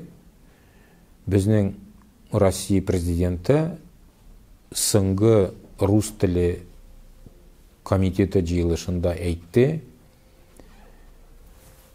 рус тілінің дұшманлары көбейді, шуңа көрә Россияның тілләр турында законын һәм башка андый законнарга ревизия ясап үзгәрешләр кертергә кирәк. Чөнки бүгенге Россияның тілләр турындагы законы Мәгариф законына каршы килә. Чөнки тілләр турындагы законда Конституция буенча язылган, һәр кеше уку телен сайларга хукуклы, билим бирүнең бөтен дәрәҗәсендә дип язылган. Безнең хәзер урта билимдә чикләүләр кертелде. Аннан соң анда язылган халыкның туган телләрен якларга үстерергә хукукы турында. Мәгариф законында хәзер халыкларның аны якларга хукукы юк, чөнки һәр кеше айрым-айрым аны хал итә, халык түгел. Халык ул муниципалитет я совет аша гына хал итәләр. Айрым кеше халык түгел. Монда хәзер Мәгариф законында ул айрым кеше кулына калды. Һәм мәктәпнең уку программалары бүгенге ата-аналар белән килешергә тиеш законда. Элек законда язылган иде, мәктәп мөстәкыйль рәвештә укыту программаларын булдыра дип. Укыту программасы исәбенә бүген уку планнары да керә. Мәгариф законының 11-нче статьясында язылган мәктәпнең уку планын федераль хөкүмәттә, урындагы хөкүмәттә муниципалитетлар да үзгәртә алмыйлар дип. Ул законда бар. Ләкин 18-нче елда 17-нче елда прокуратура кирип, бөтен мәктәпнең укыту планын үзгәртеп чыкты. Уку елы барышында. Уку елы барышында укыту планнарын үзгәртү гомумән тыелган. Мин сезгә шуны әйтәм, бер укытучы да судка бирмәде. Чөнки укытучыларның нагрузкаларын уку елында үзгәртергә ярамый. Закон кызот буенча тыелган. Үзе гариза теләп гариза язса гына. Бер укытучы да судка бирмәде. Судка бирмәде ничек? Мин аның тезедем обращениеләрен, искларын бөтен законнар белән язып, түләүсез адвокатлар тапты. Адвокатка мин сине яллыйм дип гаризага кул куярга гына кирәк иде. Судка да йөрергә кирәкми. Гаризасын язырга да кирәкми. Адвокат судка бара, эшли, аның исменнән, аның хукукларын яклап. Бер кем кул куймады. Бер кем. Бер пенсионер әби белән инде киләсе елга бар бер эштән чыгардырган әби белән сөйләшкән иде. Бер көннән соң шалтыратла, юк, Марат Василь, мин кул куймыйм ди. Минем сәбәбе нәрсә? Миңа мактау грамотасы вәгъдә иткәннәр иде, бирмәсләр аны ди. Мен кайсы җиреңә ябыштырасың ул грамотаны? Мин берсе дә димәс идем, бер районда бер укытучы табылды һәм судта җиңеп чыкты. Юк, ни солнце мәктәбе булса. Районда Казанда түгел.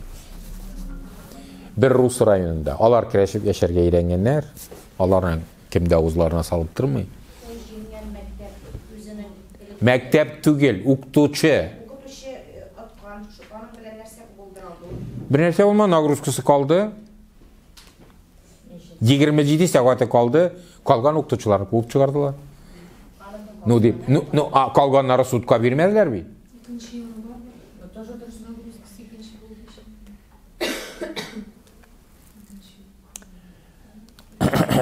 Ничек дип әйтим инде. Ходаем дәссә дигән бер ни бар татарларда. Безнең якларда катыксыз ашка утырмыйлар. Хәзер бу инделек заманда берсе яшь килен алып кайткан, ашка утырганнар, яшь киленне базга катыкка җибәргәннәр. Сез карбазын белмисездер инде, карбазы булай да, ул да холодильник булмаганда. Анда катыклар, сетләр шунда иде инде. Бу катыкка киткән.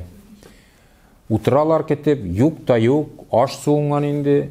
Кияүне җибәрәләр, бар хатынын эзләп килин, нәрсә булды икән? Китә бу базга, барса, хатыны елап утыра. Нәрсә булды ди? ey Худайым дәссе ди, малайым булса ди, аны катыкка җибәрсәләр ди, ул бубазга егылып төшсә Худайым дәссе ди, үлсә Худайым дәссе, нәрсә эшләрмен дип елап утыра. Әле малайы булмаган, катыкка җибәрмәгән, ул егылып төшмәгән, тем более уже елый, үлеп елап утыра. Сездә шундый ук. Бер хатын әйтте, минем балаларым бар диде, аларга тиярләр, тегесе монсы. Алай булгач инде юк, конечно, юк. Тагын бер анекдотым бар ул турда, ике бик корректный түгел инде, ике чукчу утыралар Ак диңгез, Боз диңгезе кырыенда анекдот сөйлиләр берсенә берсе. Берсе икенчесе әйтә, әйдәгез политик анекдотлар сөйлибез. Юк, ярамый ди. Икенчесе. Нәрсә буласы? Сибиргә җибәрергә мөмкиннәр ди. Сезне бит инде эштән кудылар. Судка бергәннән соң аны артмый да, тимми дә. Крайнем случае шул хәл кала. Тырсаң да. Атсаң ул вакытта мәктәп директоры җавап бирә бит аның өчен. Мәктәп директоры әйтәчәк, миңа прокурорның предписаниесе булды дип. Вот ул вакытта уже прокурорның предписаниесен судка биреп була. Ул автоматом рәвештә привлеченный килеп керә. Чөнки прокурорның предписаниеләре абсолютно незаконный иделәр. Законны бит үзгәрттеләр 1 елдан соң гына. 17нче елда прокуратура эшләде, и прокуратура эшләгән эшләрне 18нче елда закон итеп оформили. 17 елдан да законнар юк иде әле 17нче елда.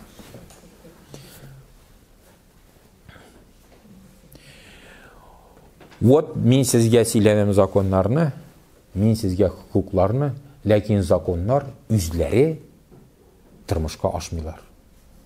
Закон эшләсен өчен аны тертеп йөрергә кирәк. Аның өчен ул кулланырга инструмент кына. Мәсәлән, бар урам кагыйдәләре, йөрү кагыйдәләре, юлда йөрү кагыйдәләре бар. Шулай бит? Правила дорожного движения дип атала. Алар үтәләләрме? Үтәләләр. Нигездә. Нигә үтәләләр соң? Потому что ГИБДД бар.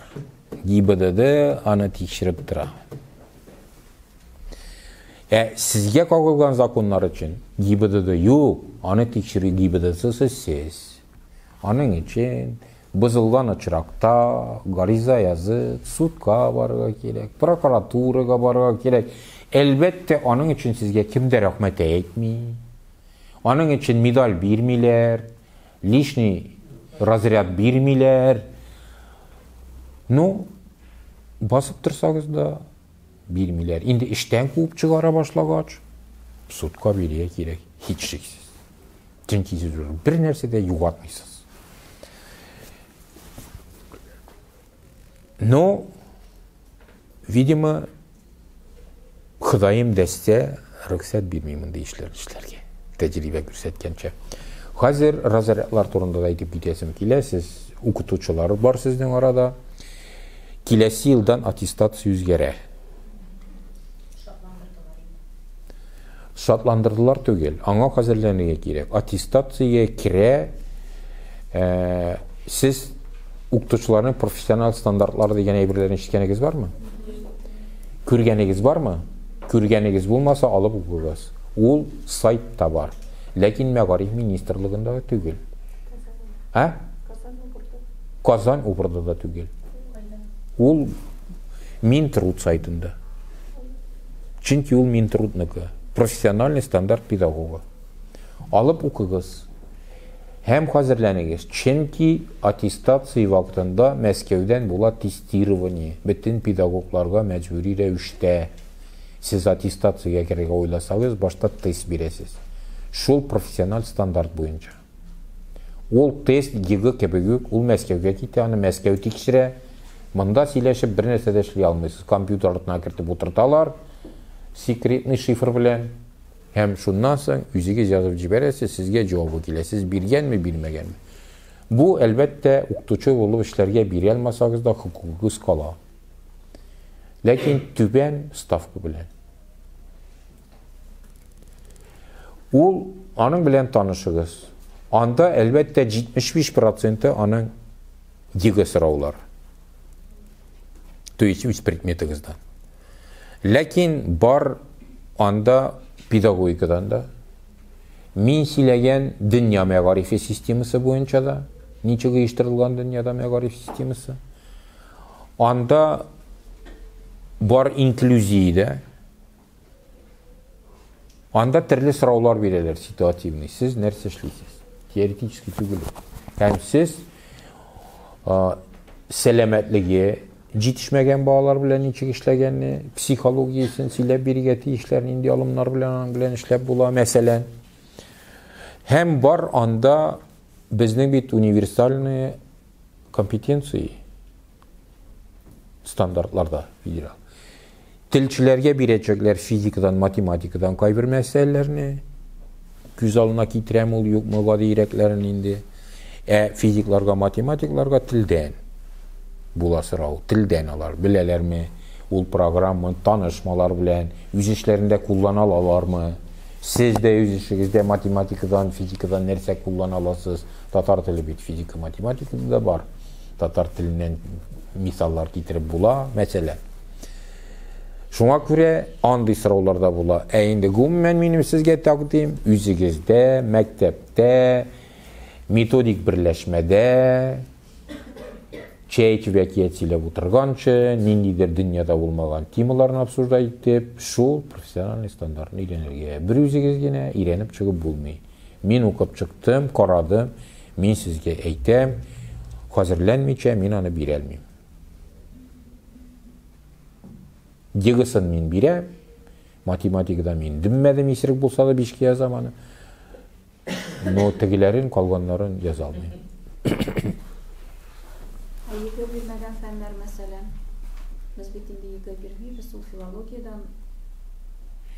Татар теленнән егы бирмәдегез, что ли? Бирдек. Ну вот шул ук сораулар була. Да. Ну истәп була инде тегеләре. Егы булмаган фәннәр дә бар бит әле. Нинди? Технологиялар, музыкалар. Ну технология дип инде егы формасында шул предметнең программасыннан бит инде сораулар чыгарып була. Ну не обязательно, мин формасын әйтәм сезгә. Программа сораулары була укытучыларга, үз программасын беләме, юкмы? Һәм калганнардан общая педагогика, анда теге педагогика инклюзивная, һәм башка психология, смежный фәннәрдән.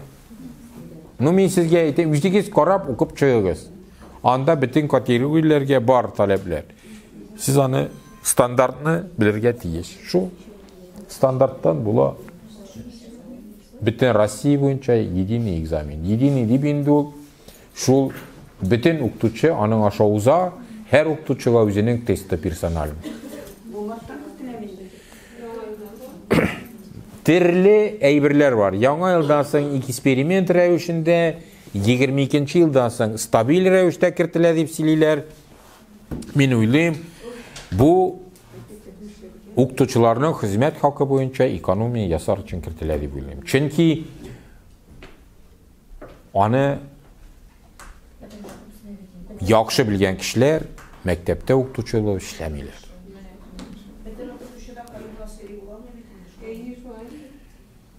Алла сакласын инде, сукыр каюм булырга сезнең Аллага күзләрегез таза битенегезне. Каюм Насыри турында. Каюм Насыри ул биек рус теле укытучылары хәзерләгәнгә генә. Мин сезгә әйтәм. Бу программа бит инде хәзер сәбәбе нәрсәдә икән, каян килеп чыккан дип сөйләсәгез, мин аның башын сөйләм.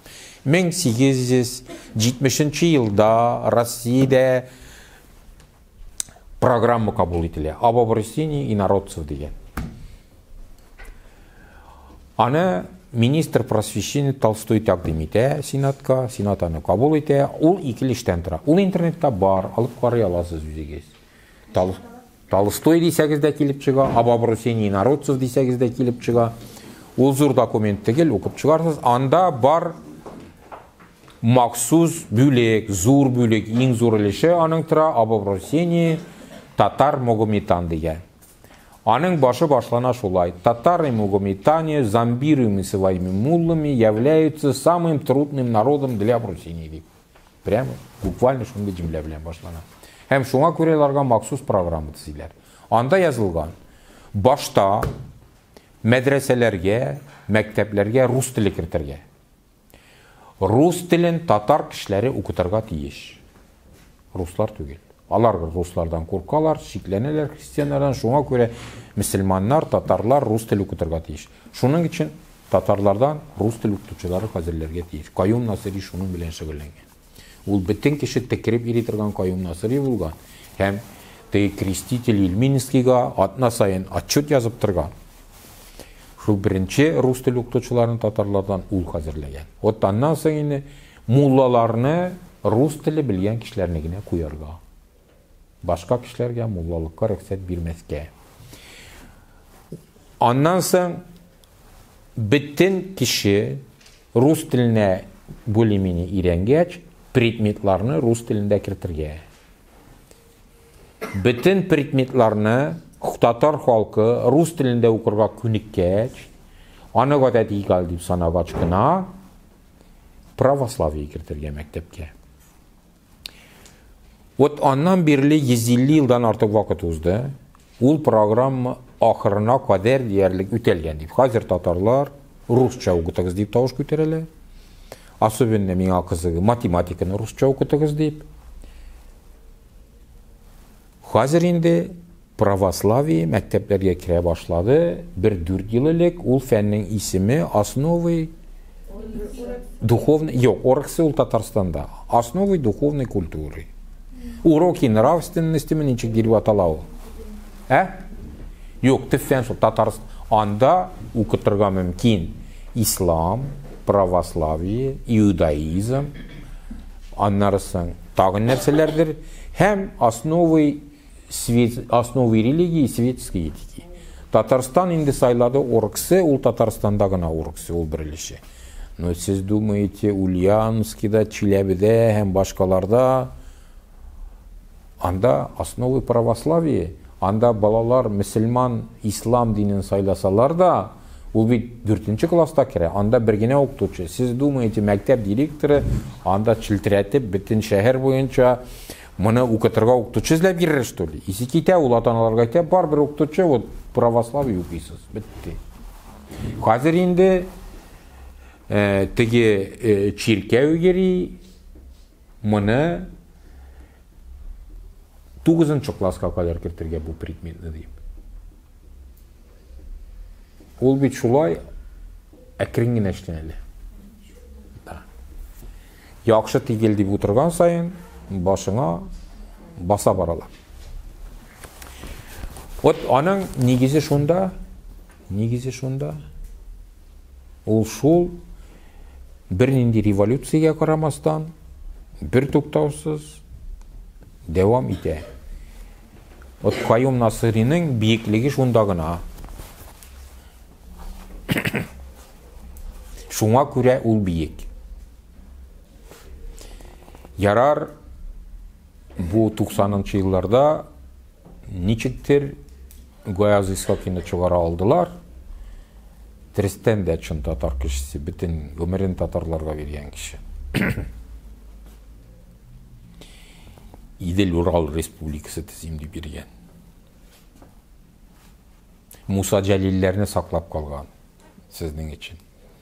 Абдулла Алишларны. Ул безнең язучыларның бөтенесен бит Мылтык тотып фронтка затканнар, рядовой итеп бүләргә.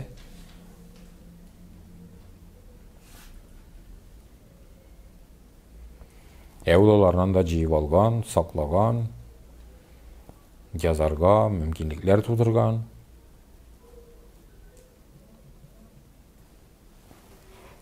Әгәр ул булмаса, бернинди Муса Җәлилләр дә булмайды. Алар ачлыктан үләләр иде анда. Анда күп кеше кырылган.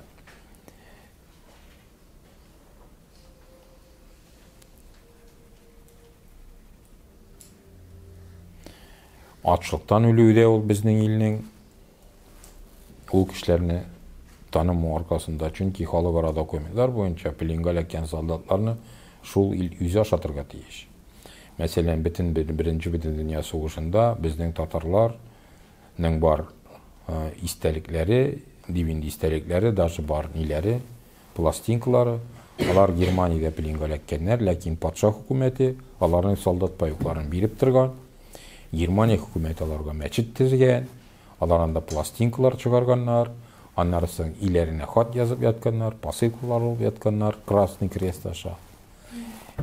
Икенче бөтен дөнья сугышында уже безнең хөкүмәт аларга андый мөмкинлек бирмәгән. Красный Крестка да рөхсәт бирмәгән хат ташырга һәм посылка кертергә. Алар без вести пропавший саналганнар. Беләсезме нигә без вести пропавшыйлар? Чөнки без вести пропавшыйларга солдат пособиесе түләнмәгән. Үлгәннәргә, әтиәниләренә, семьясына солдат пособиесе түләнеп торган. Без вести пропавшыйларга түләнмәгән. Аларның әниләре, семьялары ач калган.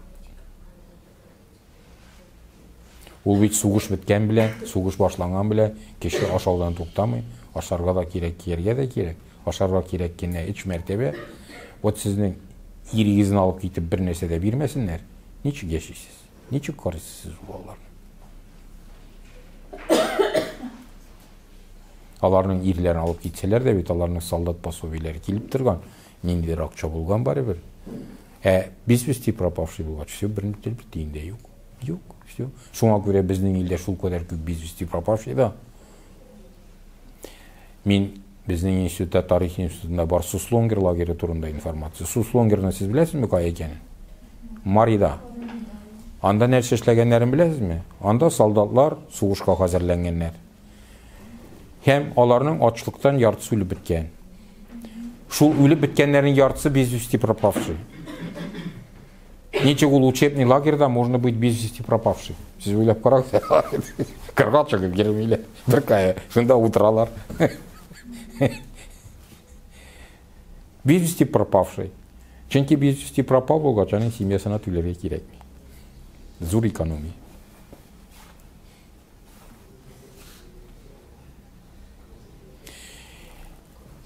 Мин Шәйх Иманнур сүзләре белән тәмамларга телим. Безнең ил güzellik бакчасы hiç тиңе юк аның дөньяда. Бу мин мәгариф законнары бу хәлдә калмас дип уйлыйм. Үзгәрер ул, чөнки мондый хәлдә халыклар дуслыгын hiç тәэмин итеп булмый. Илне саклар өчен халыклар дус яшәргә тиешләр һәм халыкларның мәнфәгатьләре үтәлергә тиеш ул дәүләттә. Бу инде закон дәрәҗәсендә, бу әле ул законнар эшли дигән сүз түгел, закон дәрәҗәсендә дә шул кадәр зур чикләүләр кертелде. Бу закка бармас. Ләкин ул заманы ничек тә булса уздырырга һәм иң мөһиме укытучыларны саклап калырга кирәк. Чөнки укытучы булмаса, башлап китеп булмый аңадан. Мин моны Кавказда күрдем. Вот сез сөйлисез бит. Сөйлиләр инде. Имештер поликультурный, полилингвальный образованиене. Анда Камболов ясаган, Северной Осетиядә, Кавказда тормышка ашыралар. Камболов иң беренче иратта безгә килде. Без аның белән бергә ясадык полилингвальный, поликультурный образование. Бездә аның бөтен дәреслекләре бар. Башлангыч класстан алып, балалар бакчасыннан алып башлангыч класска кадәр без аны эшләп чыктык. Әлбәттә, бу бик яхшы булыр иде бүгенге ситуациядә. Чөнки уку теле итеп бер генә тел сайларга дигән закон юк. Сайлап була 3 тел. Сразу атаналар яза алалар. Гариза, мин укырга телим буламны татар телендә, рус телендә, инглиз телендә.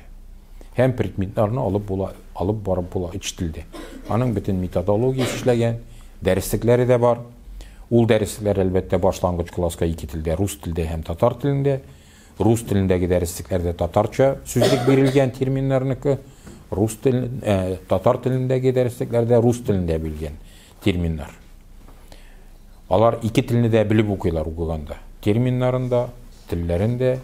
Шуңа күрә тел сайлау проблемасы юк полилингваль мәгариф системасында. Һәм бөтен Европа, Америка шул система белән эшли. Ләкин аларның инде ул югары дәрәҗәдә, чөнки аларның укытучылары 3-4 тел беләләр. Алар математик куңнаталар. Бер дәресе туган телендә, бер дәресе дәүләт телендә, бер дәресе чит телдә. Һәм алар телләрне шулай өйрәнәләр. Дәрестә. Тел дәресендә генә түгел. Анарсың Европадан һәм башка илләрдән айырмалы буларак әдәбият дәресләре бер илдә дә юк, беләсегез килсә. Англиядә бар таләп мәктәпне бетергән кеше Шекспирның 2 әсәрен белергә тиеш, бердән-бер.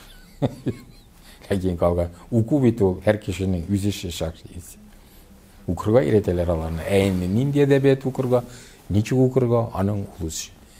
Безнең илдә инде ул идеологик рольне алып бара. Әдәбият. Инде бүгенге көндә татар әдәбиятына мәктәптә урын калмый диярлек, сез аны беләсез, чөнки аны укытырга сәгатьләр саны җитми. Ул 1 сәгатьтә, ярты сәгатьтә нәрсә укытып була, мин аңламыйм. Гомумән. Мин Төмән өлкәсендә булып кайттым. Анда гомумән коточкычлар. Анда беренче чиратта укытучылар юк.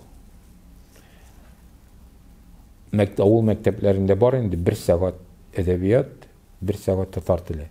Кайбер мәктәпләрдә яртышар сәгать. 2 атнага 1 тел керә, 2 атнага 1 әдәбият керә, алышынып. Һәм укыталар, хезмәт укытучылары, кемгә нагрузка кирәк, шул укыта. Чөнки ул факультатив санала. Факультативта анда квалификацион таләпләр юк. Кем укытам ди, шул укытала. Һәм анда дәреслек проблемасы юк. Дәреслекләр аларның ниндидер Татарстан китергән ниндидер дәреслекләр, 10 еллык дәреслекләр бар илкеге, 20 еллык дәреслекләр бар. Һәм регионнар ул төп предмет булмагач аңа дәреслек алмыйлар. Улар шул Татарстаннан дәреслек итеп ядалар. Бу шундый хәлләр. Бу безнең сез эшләгән дәреслекләргә килгәндә ул инде күптән андый хыял бар иде, ләкин ул хыялны эшләрлек кешеләр юк. Бу кешеләрне эшләделәр инде безнең лицей-интернатлар, системаша аза узган кешеләр, күп тел белгән һәм методологиясын белгәннәр. Бу инде татар элитасы җыенып хәзерләгән дәреслекләр. Ничек алар тормышка киреп китәр? Бу инде укытучылардан да тора. Чөнки бу дәреслек белән эшләү өчен шул дәрәҗәдәге укытучы да кирәк. Чөнки дәреслек ул үзе укытмый. Без аның ул технологияләр буенча теге кемәл ул инглиз теле укытучысы. Аны хәзер инде шуның методикасы да тәйриләр. Мещерякова методикасы. Но Мещерякованың бернинди методикасы юк. Ул First English укытучысы балалар бакчасында. Аның алымнары бар. Просто бу дәреслек белән уен алымнары, эшләү алымнары. Аны бит әле уйны белергә дә кирәк. Аның бит үзенең алымнары бар. Ул алымнарны күрсәтә. Ләкин безнең укытучылар аны Мещерякова методикасы дип бирәләр. Вот хоть егылда үл. Ул First English. Просто башлап киткән кешеләргә инглиз теле укыту алымнары, уеннар аша. Һәм моны татар телендә дә кулланып була беренче классларда. Ләкин искә менә барыбер андый уеннар гына методикасыннан китәргә туры килә. Чөнки уйнап утырып булмый дәрестә, анда эшләргә дә кирәк. Дәрес ул эш. Әлбәттә факультатив вакытында андый әйберләр бар иде, вакытыгызны алып булса да сөйлим инде. Татар теле укытучылары баян уйнап дәрес үткәрәләр иде. Балаларны кызыксындырабыз дип. Мәктәп директорларының да фикерләре шундый иде. Мин татар теле дәресләрен тикшерергә барам. Директор миңа сөйли башлый кураислар ансамбле турында. Мин татар телен яратам. Минем шул кадәр кураислар ансамбле яхшы. Тегесе монсы. Сез мәтәм уйлап карагыз, әгәр мин рус теле тикшерергә килсәм, син миңа дамбрисларны күрсәтергә җыенам шул. Балалайчникларны. Син миңа дәрес күрсәт. Укытучыларны күрсәт. Син нәрсә эшлисең аларның квалификацияләрен күтәрү буенча, дәрескә йөрисеңме, нинди күрсәтмәләрең бар, аларның методик берләшмәләре ничек эшли, ул турыданың фикерләре дә юк иде башлап киткәндә. Алар татар теле дәресе ул беркемгә кирәкмәгән дәрес, шунда нәрсә эшләп яталар алар, кемгәдер кирәкми, Телеген укытучылары бара, телегеннәре бармый. Ул инде теләк тудыру өчен аларында кыймак пешерәләр, баян уйныйлар, ниндидер уеннар уйныйлар һәм бераз хариф өйрәнәләр. Әйтен ул дәрес түгел. Вот бу сезнең яңа дәреслекләрегез, алар дөрестән дә кызыклы, заманча, чабатасыз дәреслекләр. Мин атыйм аны шулай дип. Инде мәктәп музейларына килгәндә мин эшләгәндә 18 ел сугыштым ул татар музеендагы чабаталарга каршы. Барыбер чыгарып бетәр булмый. Киртәләр деләләр чабаталарын. Сез рус музейларына күргәнегез бармы? Анда что, чабата кергәннәр что ли? Анда Фаберже йомыркалары утыра, французлар ясаган. Алтын. Безнең бит байларда булган, безнең татар халкы хәерчедән генә тормаган. Сез Тукайларны күргәнегез бармы? Фатих Амирханнарны, алар чабата кигәнме? Или Билбау әйләгәнме? Юк бит, алар бик заманча кешеләр.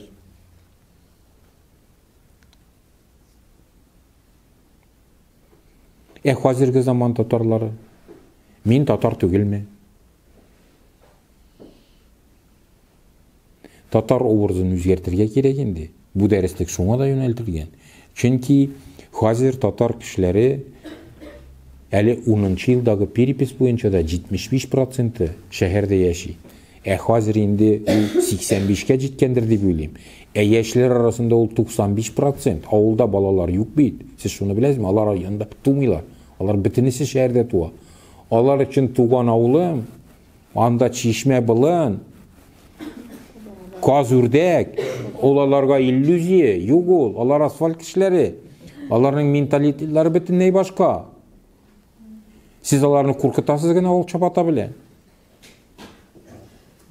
Һәм ул татар халкын бизи торган әйбер түгел. Яшьләр, алар только алдынгы әйберләргә омтылалар. Миңа Каталониядән килгән мәгариф өлкәсендәге кешеләр әйттеләр. Сезнең мәктәпләрегездә бернинди милли дигән сүз булырга тиеш түгел. Бернинди фольклор булырга тиеш түгел. Алар иң крутой, иң современный мәктәпләр булырга тиеш. Иң яңа технологияләр белән эшли торган мәктәпләр. Ләкин татар телендә.